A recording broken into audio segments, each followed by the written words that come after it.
You think France is living the good life, but behind the cafés and culture is an economy quietly sliding toward disaster. Welcome back to Historic Financials, the channel where we break down the hidden truths behind nations, markets, and the global systems shaping your future.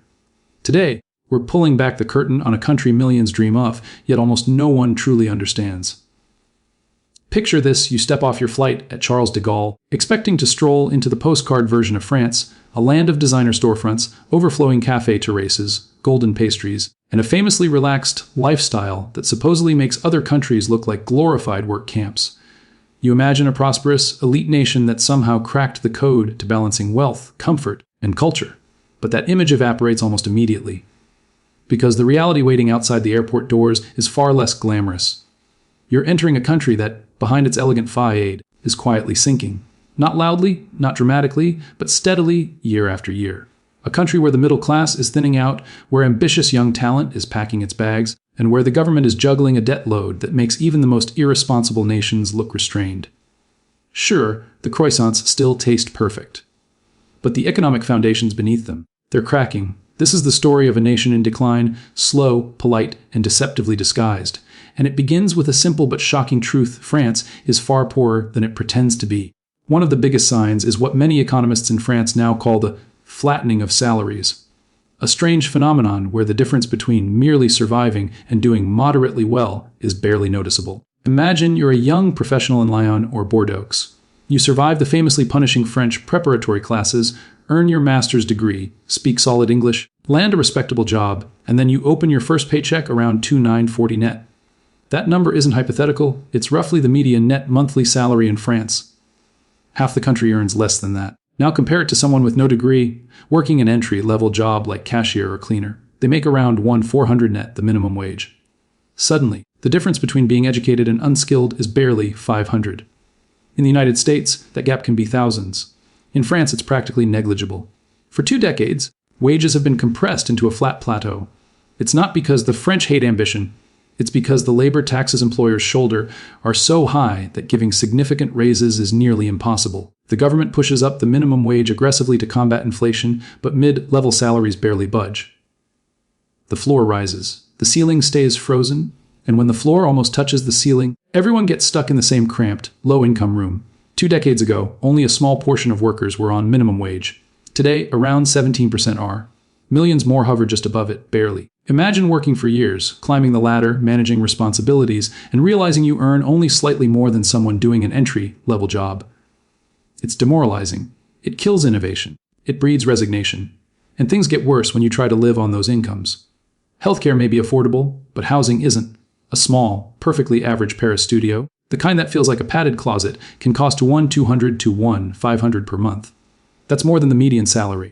Living in the capital becomes a mathematical impossibility unless you have roommates or parental support. You're not living in Paris, you're squatting inside it. Leaving the cities doesn't necessarily save you either, because much of provincial France has been hollowed out by another major force of deindustrialization. A 2-hour drive from Paris takes you into a different universe. Northern France and parts of the east resemble a European Rust Belt. Towns once powered by factories and foundries now left with shuttered plants, abandoned industrial parks, and for sale signs collecting dust. While France is still proud of its nuclear plants, Airbus, and TGVs, those are the surviving icons of an earlier industrial era, not evidence of a thriving manufacturing base. Manufacturing now accounts for barely 10% of French GDP, roughly half of Germany's. For decades, policymakers in Paris embraced the idea that factories were relics of the past. France would become a nation of consultants, creatives, and high-end service professionals. They doubled down on tourism and luxury, effectively turning the country into the world's prettiest museum. But museums don't support middle-class families. When factories moved to cheaper countries, the small towns around them collapsed, bakeries shut down, schools emptied, doctors retired and weren't replaced. The yellow vest protests didn't appear out of thin air. They erupted from these forgotten communities, the ones that lost everything except their frustration.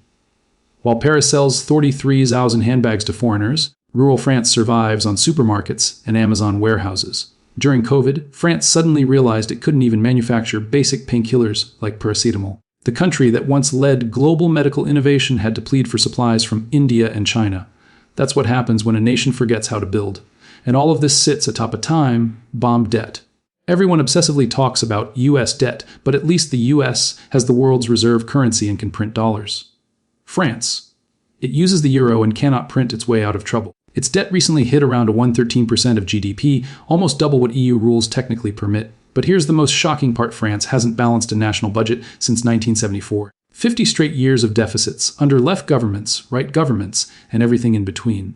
And most of that money isn't going into military upgrades or infrastructure. It's going into social spending. France dedicates roughly 1/3 of its entire GDP to welfare programs, more than any other country on Earth. It's a luxurious system funded by an economy that's no longer strong enough to support it. In 2024, France's interest payments on debt became one of its biggest expenses, soon larger than what it spends on education. Imagine paying more for past mistakes than for future generations, and that's not even the full weight crushing workers. Because to fund that enormous state, France taxes its population like almost no other country. A company that wants to pay you $60,000 in total costs may see you end up with around or $33,000 net, and that's before income tax. Nearly half of the value a worker creates disappears into contributions and taxes. The result? Companies can't afford to raise salaries, employees have little disposable income, and the economy barely moves. It's a slow constriction, like a bow tightening around the workforce. Saving becomes nearly impossible. Aspiring to wealth becomes a cultural taboo. And yes, France once had a tax that literally punished you for owning assets, even if you had no income. Many wealthy French fled. The message hasn't changed: doing too well is suspicious. All of this feeds into another crisis: retirement. France uses a pay-as-you-go pension system. Your contributions don't fund your future, they pay for current retirees. That worked when 4 workers supported each retiree. Today, it's fewer than 2 workers per retiree, and the ratio keeps falling as the population ages. Life expectancy is long. Birth rates are slipping. Young workers, already underpaid, are carrying the weight of an expanding elderly population. Reforming the system is political suicide in France. Even raising the retirement age from 62 to 64 sparked riots that filled global headlines. But the math doesn't care about politics. The system is sliding toward insolvency. Meanwhile, the best and brightest aren't sticking around to fix the problems.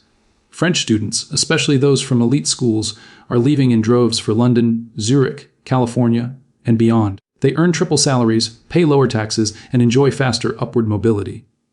The French state pays for their world-class education, but other countries enjoy the economic benefits. It's a drain of talent that no nation, especially one facing stagnation, can afford. Even the public services that once justified France's high taxes are deteriorating. Emergency rooms are overwhelmed, with double-digit hour wait times. Rural regions have almost no doctors. Schools face massive inequality and falling performance. The justice system moves at a glacial pace. People are paying premium prices through taxes but receiving low-cost services in return. The wealthy opt out with private alternatives, creating a two-tier society that undermines the very ideals France prides itself on. Add to that the psychological impact. France consistently ranks among the most pessimistic nations in global surveys.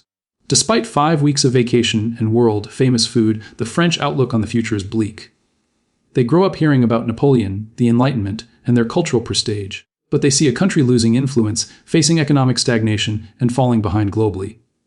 The gap between expectation and reality breeds despair, and that despair slows the economy even further, as consumers save instead of spending and entrepreneurs avoid risk because failure is culturally stigmatized. And here's the twist: France isn't a strange outlier. It's a preview. Aging populations, shrinking industries, mounting debt, political extremes. France hit these walls first, but the US, UK, Canada, and others are not far behind. If France's economy buckles under its debt, the consequences will shake the entire global financial system. So is France doomed? Not necessarily. The country has survived catastrophes far worse. There is innovation brewing, Paris's tech hub is growing, young entrepreneurs are pushing back against the system, and new ideas are emerging. But time is running short. The debts are real.